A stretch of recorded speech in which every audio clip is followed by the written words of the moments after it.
All right. We're talked a little bit about the Mount of Transfiguration last Sunday morning, and then about coming down and the healing of the demonic boy, which is to me, one of the most powerful healings in the Bible. I even talked about that last Sunday, made me think about it again, and I just the cry of the boy's father. I do believe, help my unbelief. The cry of his father is just haunting to me, and it's always been and the idea this only comes out by prayer, the relationship with God aspect of that. It's just always been a miracle to me that's really stood out in the Bible. Coming from the mount down to the valley, and just the whole scenario of it, Jesus talking about his upcoming death and things that he told him coming down, and that inner circle that he had with him, and the way that God put his stamp on Jesus was an amazing idea there. And I thought I got down from there ways. Guess I didn't take them off, but I will get there. Well, I loaded the wrong one. How did I do that? Well, we're going to have to use our Bibles today, people. I hate to say, Luke chapter 9. Let me get my Bible. Nope, I got it. I loaded the wrong class. Sorry.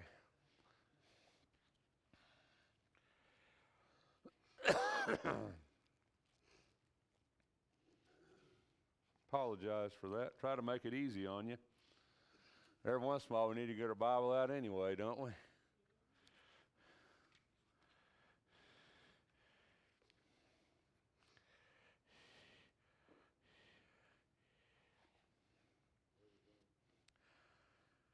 Luke chapter 9, verse 46. An argument started among them as to which of them might be the greatest. But Jesus, knowing what they were thinking in their heart, took a child and stood him by his side and said to them, "Whoever receives this child in my name receives me, and whoever receives me receives him who sent me. For one who is least among all of you, this is the one who is greatest. Whoever receives a child in my name." What does that mean? What do you think? What exactly is he saying there? Whoever receives a child in my name, not just receives a child, but receives a child in my name. What does that really mean, do you think? What's Jesus trying to say here? You ever really thought about that? I mean, he doesn't just say to accept a child. He says in my name. I think there's significance in the idea of what he's saying. Receives a child in my name. What do you think that means?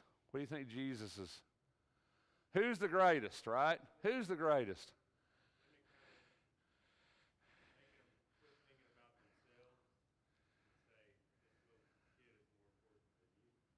Yeah.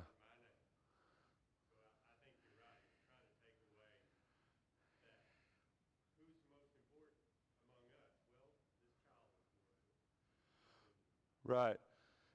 And I think the connotation, is Jesus is the master teacher. He's the rabbi. And when he says to receive a child in my name, he's saying that, receive a child not just because of the child, not just because that maybe you feel compassion upon a child, but it's because children are so important to God, to teach, to mold, to use, to put God into their lives, I think there's a lot of encompassing ideas there. Jesus was the idea here that a child is the greatest. Why? Because they're so in tune with God. They're so moldable. They're so much have the faith of a child. And we talk about childlike faith. Well, we lose that, don't we? Childlike wonder. One of the greatest things about being around little kids, which I don't get to do much unless I'm at church now since my kids are grown, but one thing I love about being around little kids is their wonder. I love that more than anything else. I love their awe. We see something 1,000 times and we don't look at it anymore. We have no sense of awe anymore. I think when you get old enough, you lose your sense of wonder. You lose your sense of awe of God. And children show us that. A child sees something that's amazing and they light up and their face lights up and it's inspiring to them and they're in awe of something. And you and I, we see that same thing and we just look over it. We just pass it by, don't we? A child can play with a box or a flower or look at the sun or go outside and look at the moon, and it's inspiring to them. And to you and I, it's just something we see every day. And I think that sense of wonder is amazing in children, and it keeps us young, I think, when we're around children. I believe that. Keeps us young because we see things through their eyes. They didn't think children were great. People don't think, they thought it would be a leader or a ruler or one of them. And Jesus says, well, who's the greatest? You know, it's this child, but not just does he say that here as he goes into that. He says, Jesus, whoever receives a child in my name receives me. And whoever receives me receives him who sent me. For the one who is least among all of you, this is the one who is great.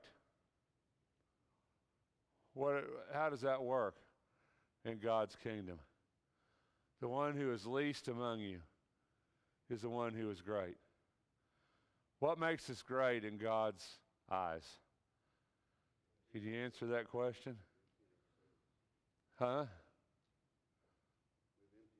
Yeah, we've emptied ourselves, right? What was you going to say?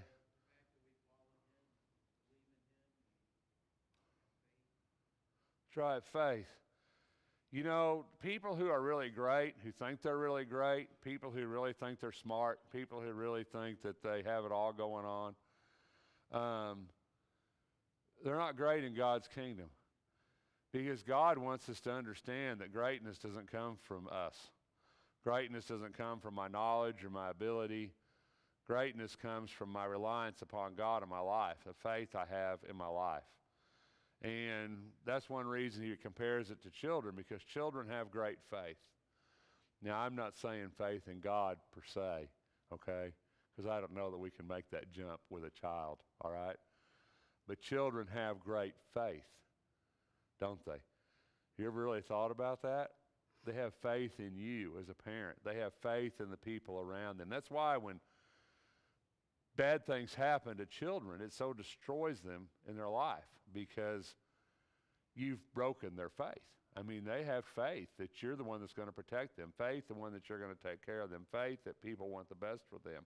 And when we let our children down, when we tragic things happen to our children, it affects them the rest of their life, because you've destroyed their faith in the goodness of people, right? And so it's a big thing with children, because they have great faith. And you and I need to have great faith. John answered and said, Master, we saw someone casting out demons in your name, and we tried to prevent them because it does not follow along with us. But Jesus said to him, do not hinder him, for he who is not against you is for you. Pretty hard passage right there, isn't it? What? Hard because we want it to be hard? Jesus even saw good in the fact that they were using his name. They were doing things or trying to do good in his name. Even if maybe he didn't agree with him, he still saw that was moving things in the right direction. They saw it as taking power away from Christ, taking power away from them. Yet Jesus saw the bigger picture, that to get his name out there, to do good things. And I think that's something that we've talked about, and Brent and I know have talked about over the years for sure. You know, a lot of things we do that we haven't done over the years that we do now is really because of that, you know, because we want to get Christ's name out there. We want to get his name out there. We want people to understand that and see us doing things, don't we? You know, I've been to churches a lot of my life, my younger life, that to do a Halloween trunk or treat thing like that, they would never have done that in a million years. They would never have done that, you know, for a lot of different reasons. But on the other hand, you know, we have to look at what we're doing, getting God's name out there, getting Christ's name out there, doing good that we can. You know, we can so hinder ourselves by putting ourselves in that box, and yet we need to understand that, People come to Jesus, people see Jesus, people hear about Jesus in a lot of different ways. And in the actions that we do and the things that we do. And if we put ourselves in that little box, we really hinder ourselves from being who God, I think Christ wants us to be. Does that mean that we can go with any kind of teaching or anything and say, well, that's okay? I don't believe we can do that. But I think to get Christ's name out there and give us the opportunity to teach and give us the opportunity to reach someone, I think that's a good thing. And I think sometimes we don't need to hinder that. And Jesus was telling them that there. The truth is, it speaks of Jesus' popularity. It also speaks of the power and the power of his name. When the days were approaching for his ascension, he was determined to go to Jerusalem, and he sent messengers on ahead of him, and they went and entered a village of the Samaritans to make arrangements for him. But they did not receive him, because he was traveling toward Jerusalem. And when his disciples, James and John, saw this, they said, Lord, do you want us to command fire to come down? Sons of thunder, right? Right? Do you want us to command fire to come down from heaven and consume them? But he turned and rebuked them.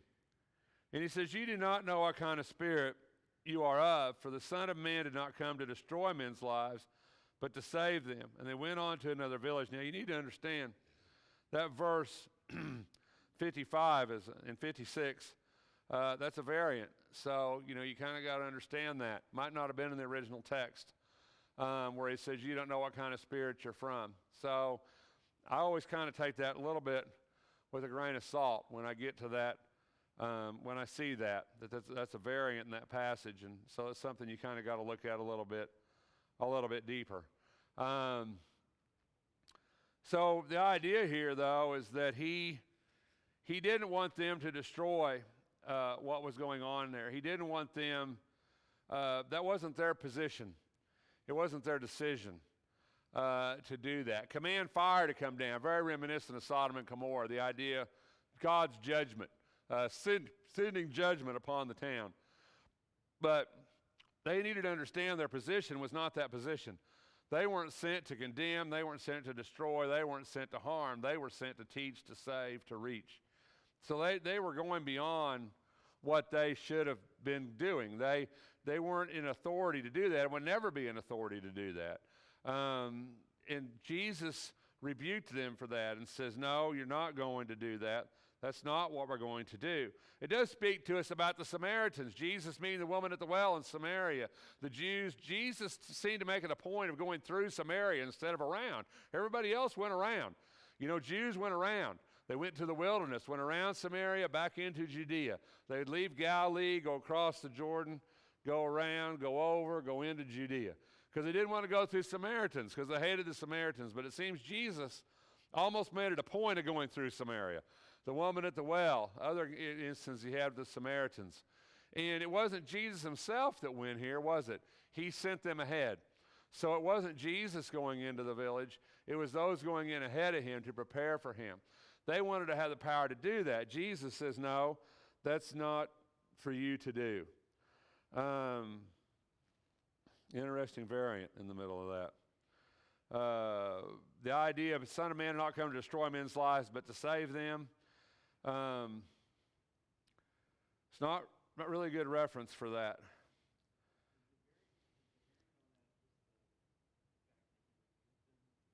No, the rebuke's not the variant. The rebuke starts at the and in verse 55.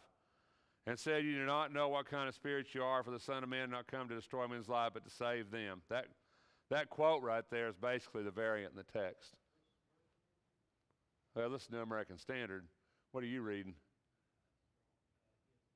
Yeah, I don't know if ESV brackets that. New American Standard bracket. If you're in NIV, since everybody's in different Bibles this morning, if you're in King James, it's not going to show anything. It'll just read. If you're in NIV, it's probably at the bottom of your page. Okay, so it just depends on your version. Textual variants show up different in different Bibles. So if you read King James, you're not going to see any variants because basically the variants existed in that translation, so you're not going to see that changed. But if you read New American Standard, there'll be brackets. If you read NIV, generally they're at the bottom of the page. Like if you go to Acts 8, the confession of the eunuch, that verse just doesn't exist in NIV. You just skip that verse. That verse is at the bottom in italics. So, that's something that variants are not new. The way we recognize them, the way we treat them, has evolved in the last 50 years. But, everybody knows what I'm talking about. Am I lost anybody on this? Textual variants? Somebody's smiling at me. Okay. It's always a hard conversation. Textual variants.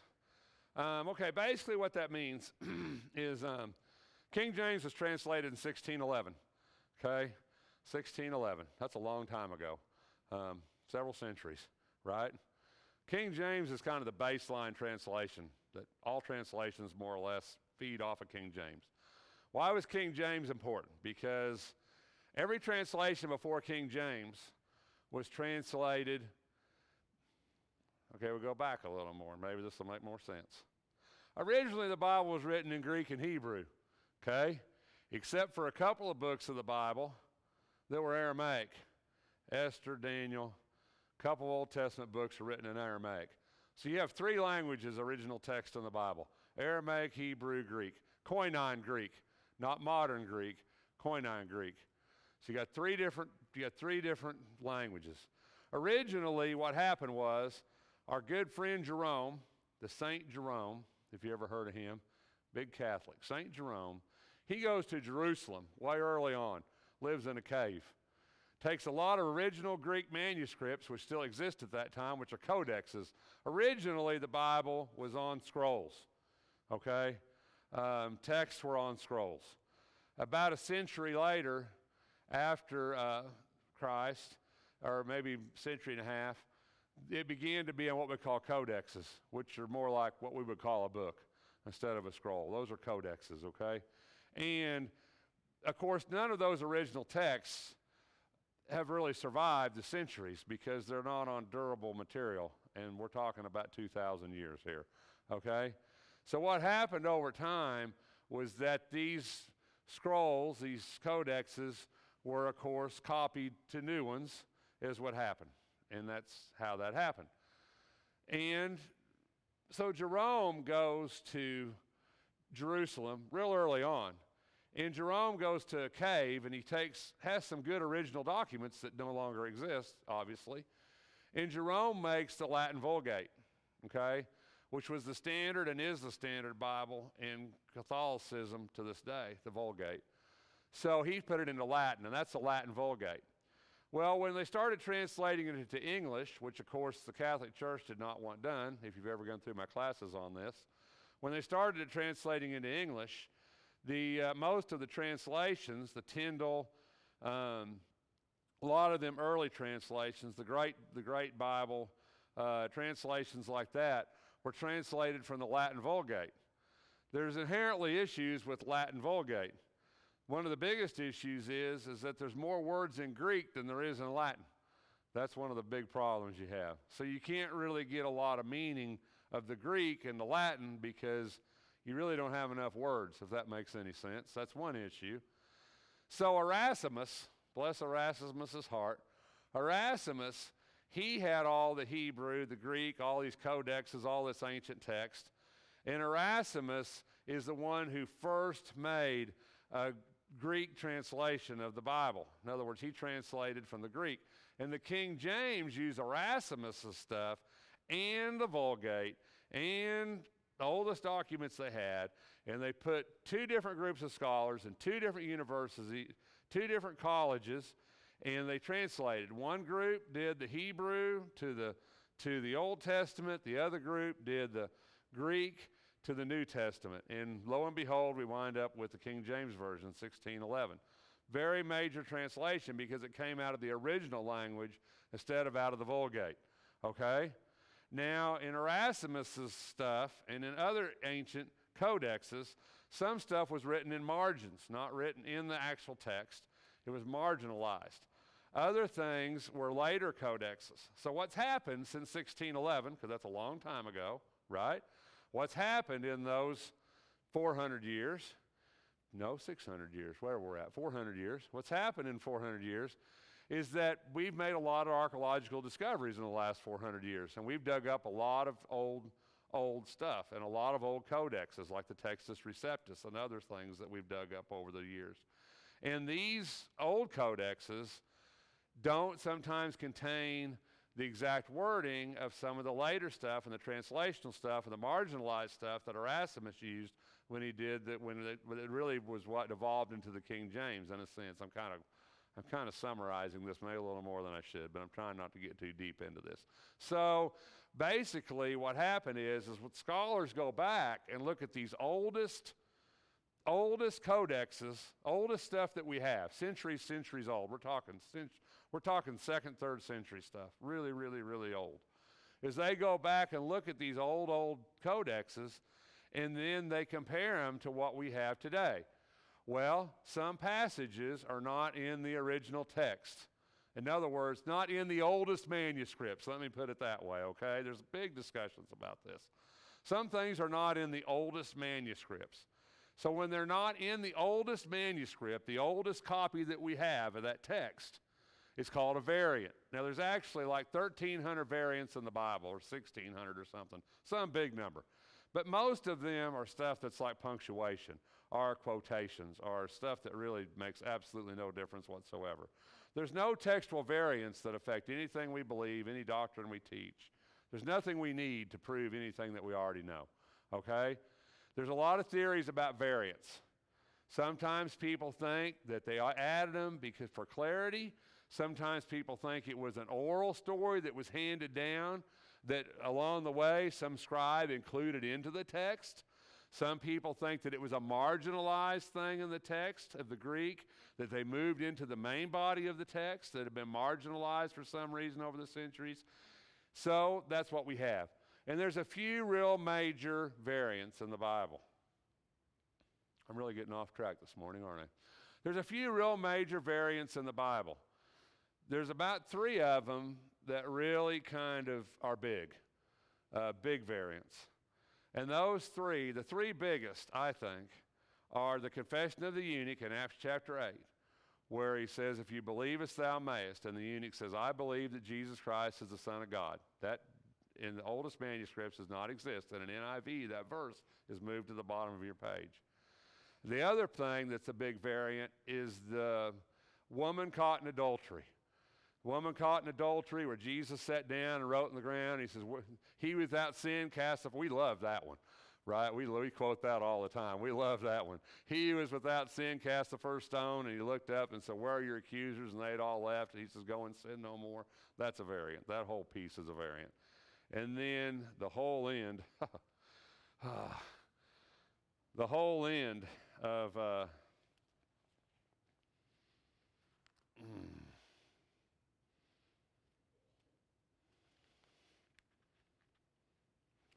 don't want to tell you wrong.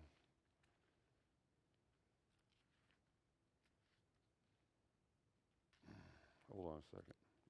My fingers ain't working.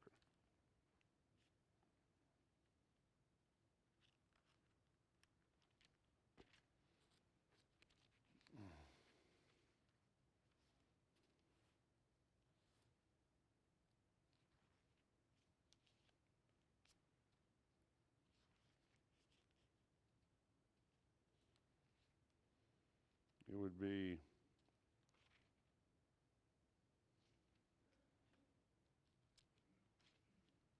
it's not yeah, the whole end of Mark. If you go to Mark chapter 16, verse 9, all the way to the end of Mark, 9 through 19. It's probably the biggest textual variant in the entire Bible, actually. And interestingly, you don't need this at all. It doesn't change anything. But interestingly, it's the one who says, if you pick up serpents and if they drink deadly poison, it will not hurt them. They will lay hands on the sick and they will recover. That whole passage is actually a textual variant. I hate to tell people that handle snakes. But that whole passage right there is a variant. So those are probably the 3 biggest. But then once again, when we get over into Luke 9, that passage right there is a variant too. So what does it mean? Well, it doesn't mean that much. There's nothing that changes anything we believe. People argue that it should be there, that especially King James people argue that it should be there. NIV people, a lot of newer scholars think it should be taken out. Did it really happen? I don't know. I mean, there's arguments both ways. The woman, Jesus, the woman caught in adultery, did that really happen? I don't know. A lot of people think it was orally handed down and somebody inserted it, that it did really happen. It shouldn't really happen there where it is chronologically. Some people think that it was a story that was added. So you don't know. So this is how I do it. Yeah, go ahead.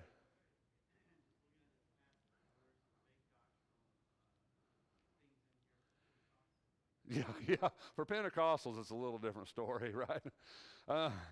But the way I preach and teach is I never use those. I just don't need to. There's nothing in those that changes anything that we believe. There's nothing in there that's major to us. So I don't need them to preach, so I just don't use them.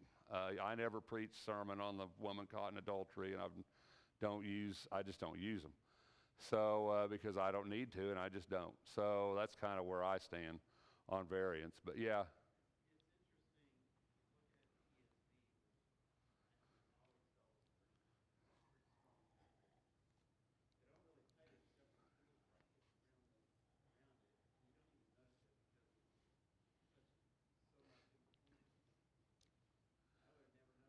I've had people call me on the phone and yell at me over, say, that's in there, it's in King James, it's in there, and that's how it is. And I'm like, well, it doesn't change anything, and I'm fine with you leaving it there. I'm okay with it. I'm just giving you the information. You can do with the information what you want.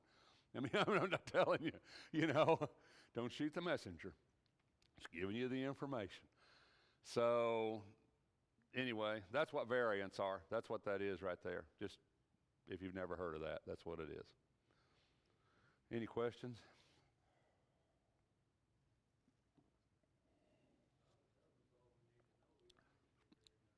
That's right. That's right.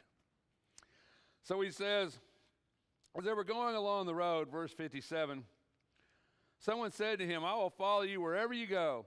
And Jesus said to him, the foxes have holes and the birds of the air have nests, but the Son of Man has nowhere to lay his head. And he said to another, follow me. Lord,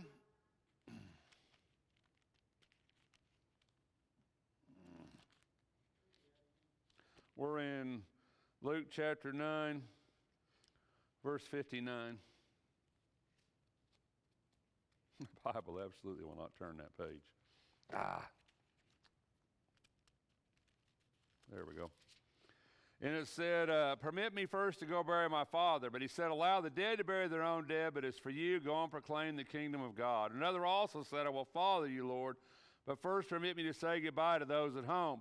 And Jesus said to him, no one after putting his hand to the plow and looking back is fit for the kingdom of God. So there's three little stories right here about people that said, yeah, I want to follow you. And Jesus said, have you counted the cost? Really what this is. Have you counted the cost? In other words, you want to follow me, but I don't even have a place to lay my head. I don't even have a home. And the next one says, well, I want to, but I'm going to go bury my father, which seems like a reasonable thing to say. And Jesus said, let the dead bury their dead. We talk about that passage a lot. But Jesus basically said, I'm at the end of my ministry. I'm at the end of what's going on. If you need to follow me, you can't delay. You have to do this now. I love the putting the hand to the plow because it really reminds me of Elisha. If you've ever read the story of Elisha in 2 Kings, when Elijah calls Elisha's plowing, right, with, was it 10 yoke of oxen or something? I can't remember. Anyway, a lot. And Elijah comes up and throws his mantle upon the shoulders of Elisha. And Elisha realized that he's going to be the next prophet of God. And so Elisha says, I think Jesus was thinking about this when he did this. So Elisha says, permit me to go do this first, permit me to go back and do it. And Elijah kind of says, all right, do what you want. What is it to me? Go back if you want.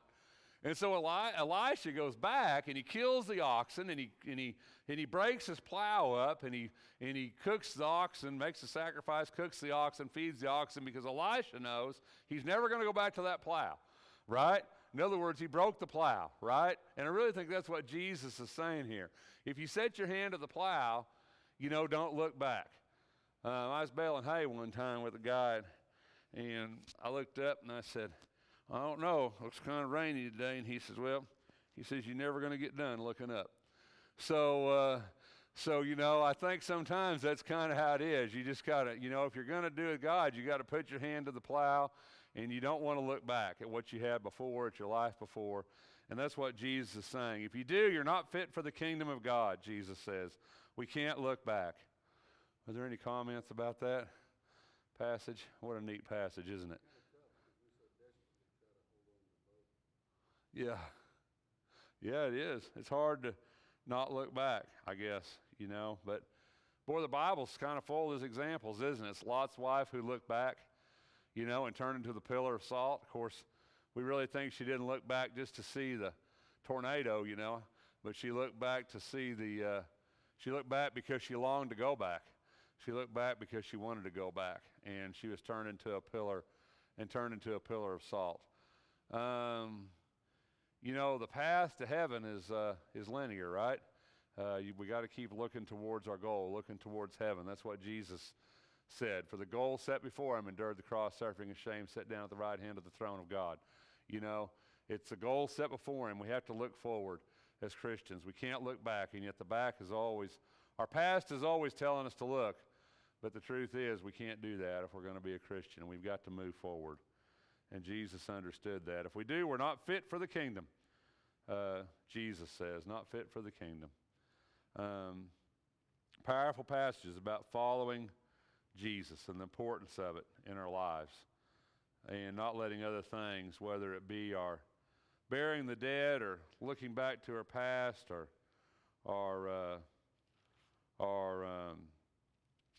worrying about the things of this life, which is really what Jesus talks about here. Those are all things that hinder us from following God, from following him the way we should. Interesting. Any other comments about that passage? In Luke chapter 10, we start talking about sending out the 70. This was a time here that there were a lot of people following Jesus, disciples. And he appointed 70 others and sent them out in pairs to every city and place where he himself was going to come. Kind of preparing the way, right? And he was saying, the harvest is plentiful, but the laborers are few. Beseech the Lord of the harvest to send out laborers into his harvest. Go, behold, I send you out as lambs in the midst of wolves. Very different sending out here. Carry no money belts. In other words, you're going to be taken care of. And this is going to be contrasted to what he's going to tell them whenever he's going to be crucified, where he says you need to prepare for yourself. You need to prepare. And yet here he says, don't prepare. Don't carry money belts. No bag, no shoes. And greet no one on the way. That's kind of a big deal, isn't it? Didn't even take your shoes. Don't take any shoes. Always wondered about that one. Don't take any shoes. What's he telling them? He's saying you're going to be provided for by where you are, by the people where you are. God's going to provide for you, is what he's trying to say here. But he also says to enter the house, the first house, peace be to this house. If a man of peace is there, your peace will rest on him. But if not, it will return to you. Now that's kind of a blessing thing in the Bible. It almost goes back to the idea of Esau and Jacob. The blessing that was given out that couldn't be taken back. If you give the blessing, and see that's the way it was Judaism. They thought blessings were like a one-time deal. When Jacob tricked Isaac into giving him the blessing, and then Esau came in and said, well, take that blessing back and give it to me. And he said, and Isaac said, I can't take it back. I've already given you the blessing. I can't give you that blessing because I can't take it back. I've already given it away. And it's the same way here. So Jesus is saying, okay, so if you go in and you give them the blessing and they don't, and it's not a man of peace, then you're going to take it back. You're going to take that blessing back. And I always thought that was really interesting. It's like this little blessing in a box, right? You got it. It's like a little blessing, one. And if you give it, they don't take it, you're going to take it back, Jesus says. But then he says, but if not, I'll return to you. Stay in that house, eating and drinking what they give you, for the labor is worthy of his wages. That's what he's saying. They're going to provide for you. Do not keep moving from house to house. Whatever city you enter and they receive you, eat what is set before you, and heal those in it who are sick, and say to them, the kingdom of God has come near to you. But whatever city they enter do not receive you, dust the dust off your feet, basically, and that's what we say. And I say to you, be more tolerable for Sodom and Gomorrah than in that day. So he says, don't go from house to house. And I think that's significant in the sending out of the 70. We'll look at that a little bit more maybe next Sunday morning, because he's saying, when you go into that city, people might not want to receive you. They might say, oh, well, you're just crazy or you're whatever. But when you find that person that receives you and takes you in, and then you start to heal their sick, and you start to do these miracles, right? And then these really rich, wealthy people in the town, or the people in power, are going to come and say, come stay with us. We got a big house. We'll feed you good. Got your own room, own swimming pool, right? Because they would want that person in their house because they were important at that point. And now they want them. And so Jesus says, no, whatever house you enter, whoever takes you, whoever receives you, he says that's where you stay. Don't move to a better house. Don't move for any reason, because they had the ability, they had the willingness to receive you and provide for you with whatever they had, because they understood that you are my servant. And because of that, you need to stay and serve them and not move to whoever might call you that has a better thing, because now they think you're important. You know, I think there's a huge lesson in that, isn't there? The people who receive you for who you are, not for what you can do. Those are the people you need to hold close to you. Jesus said that's the people you need to stay with. The people who took you for who you are, not for what you could do. Very important lesson, I think. Thanks for your time this morning.